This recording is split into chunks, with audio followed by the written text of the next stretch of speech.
आप software engineer हो क्या? आप लोगों ने देश में कितनी तरक्की लाई है। सब कुछ कितना एडवांस हो गया है। थैंक्स। आप लोगों को देख के तो मैं एकदम हैरान हो जाता हूँ। आप कंप्यूटर में अंदर कुछ कोड करते हो और बाहर दुनिया बदल जाती है। इतना आसान नहीं है दोस्त, ये कुछ कोड का काम नहीं है, काफी मेहनत जाती है इसके पीछे। कॉम्प्लिकेटेड है, काफी कॉम्प्लिकेटेड। वाकई, इसीलिए तो आपको इतनी तनख्वाह मिलती होगी ना।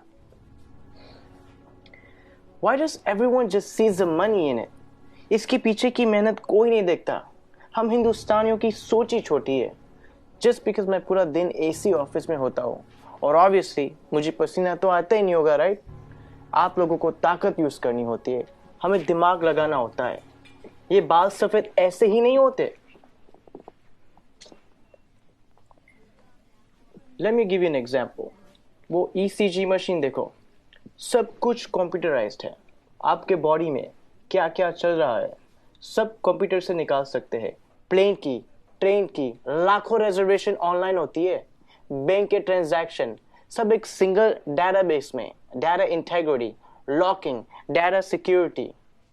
कुछ आइडिया ये सब डिजाइन करना कितना कॉम्प्लिकेटेड है? और आप कह रहे कि कोडिंग करना आसान है। आप ये सब कोड करना जानते हो? पहले करता था, अब मैं प्रोजेक्ट मैनेजर हूँ, मेरी टीम सब करती है। ओह, तो अब काम आसान हो गया होगा। इस फील्ड में कुछ आसान नहीं है। जितना ऊपर जाओ उतनी ही रिस्पॉन्सिबिलिटी बढ़ती है, काम बढ़ता है, स्ट्रेस बढ़ता है। कोडिंग और डिजाइनिंग ये फिर भी आसान है, लेकिन अब मुझे पूरी टीम संभालनी पड़ती है। 10 लोगों को हर रोज जवाब देना होता है, क्वालिटी मेंटेन करनी होती है। 2 घंटे ईमेल ना चेक करूं तो लोग पैनिक करने लगते हैं। एक साइड से रिजल्ट का प्रेशर होता है और दूसरी साइड को कस्टमर को रिप्लाई करना होता है। रिक्वायरमेंट्स बदलती रहती है और यूजर्स को कुछ और चाहिए होता है, और आपका बॉस कभी सेटिस्फाइड नहीं रहता है। दोस्त, शायद तुम्हें पता नहीं है टेंशन और प्रेशर साथ में हैंडल करना कैसे होता है। मुझे पता है सर, टेंशन और प्रेशर दोनों साथ में हैंडल किया है। 6 साल पहले की बात है। हम लगभग 30 लोग रात के 3 बजे पॉइंट 4875 को कैप्चर करने के लिए बढ़ रहे थे। दुश्मन ऊपर से फायरिंग कर रहा था। अगली गोली किसके नाम पे लिखी थी पता नहीं था। उजाले से पहले हमें वहां पहुंचना था। वक्त काफी कम था हमारे पास। होश तो तब आया जब अगले दिन हम चोटी पर तिरंगा लहरा रहे थे, और तब हम बचे 30 नहीं, 4 लोग थे। आप Subedar Sushant from 13 Jammu and Kashmir Rifles on duty at peak 4875 in Kargil.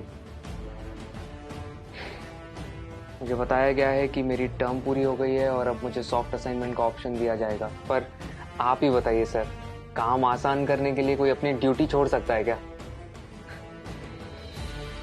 उस दिन हमारा एक जवान दोस्त बर्फ में जख्मी पड़ा था। उस पर दुश्मन की गोलियां चल रही थी। हम सब बंकर के पीछे छुपे हुए थे। उसे बचाना मेरा कर्तव्य था और मैं उसे बचाने जाने वाला था, मगर मेरे कप्तान ने मना किया और कहा कि तुम नहीं जाओगे। मैंने इस यूनिफॉर्म में सबसे पहली कसम ये ली थी कि देश की सुरक्षा के बाद मेरे आदमियों की सुरक्षा सर्वोपरि है। ये कह के वो खुद चले गए। उस जख्मी जवान को बचाते बचाते हमारे कप्तान शहीद हो गए। उस दिन से जब भी मैं बॉर्डर पर होता हूं, उन गोलियों की आवाज और कप्तान का आखिरी चेहरा मेरे सामने आता है। वो गोलियां शायद मेरे लिए थी।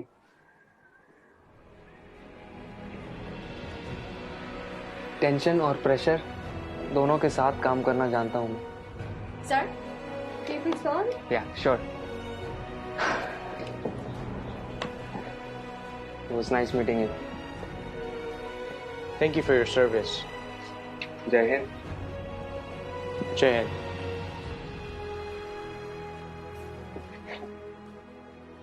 कभी खुद की जिंदगी से शिकवा होने लगे अगर, तो एक फौजी की जिंदगी के बारे में सोचना।